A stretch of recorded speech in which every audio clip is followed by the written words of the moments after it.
If you want to understand how Reform, Conservative, and Orthodox Judaism, modern Judaism today, came to be, you need to take a step back to when they first formed. And to understand two movements that are both a little bit of a mouthful that kind of formed Western civilization as we know it today. One was intellectual and one was political. Enlightenment and emancipation. So the Enlightenment was this idea that we have the ability to use logic and discover truth on our own, as opposed to just trusting the church on what we're supposed to believe. In the 18th century, this was a revolutionary idea, like literally revolutionary.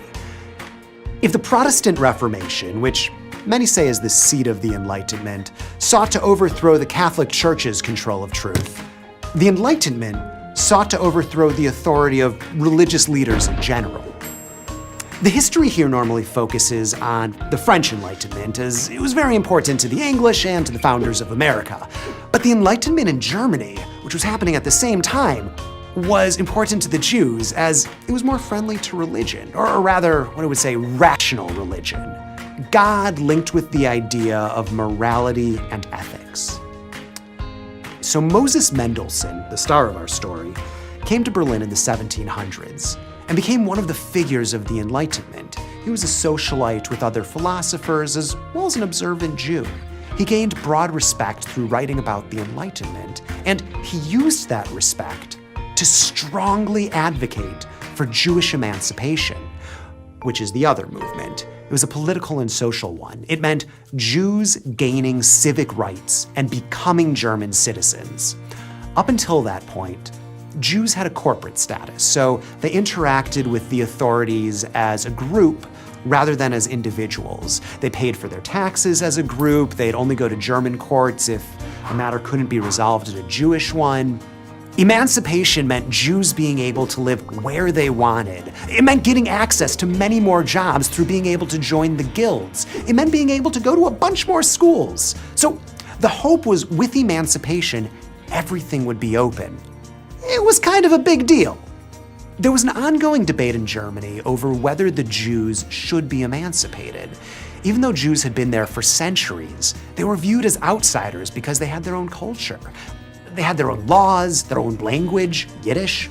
Before emancipation could happen, many Germans wanted Jews to have a better knowledge of German culture in general, its literature, its values, its language. So, in an effort to teach Jews German, and in that way help encourage Germans to support emancipation, Mendelssohn translated the Bible into German using Hebrew characters. You could call it a transliteration. Jews could read a familiar text in a language they were less familiar with. It was like watching a movie you know really well in English in another language. You just get better at it. So it was accompanied by a commentary, the Biur, which was written by Mendelssohn's students who oversaw the project. The Biur was trying to bring Enlightenment ideals into alignment with other Jewish commentary. The word for the Jewish Enlightenment is the Haskalah, and the Biur is what kicked it off. So, the Biur was the early project on which a lot of his students cut their teeth. It got a strong reaction. Some people denounced it, others wondered what the point was. Most ignored it. What's important is that it helped spark the Haskalah movement. Even more than the book itself, the creation of the book, this collection of his students working on the project, created a movement. And while in Germany the Haskalah only went so far, its influence continued to spread, and by the time it reached Eastern Europe, it had a huge impact. Emancipation took time.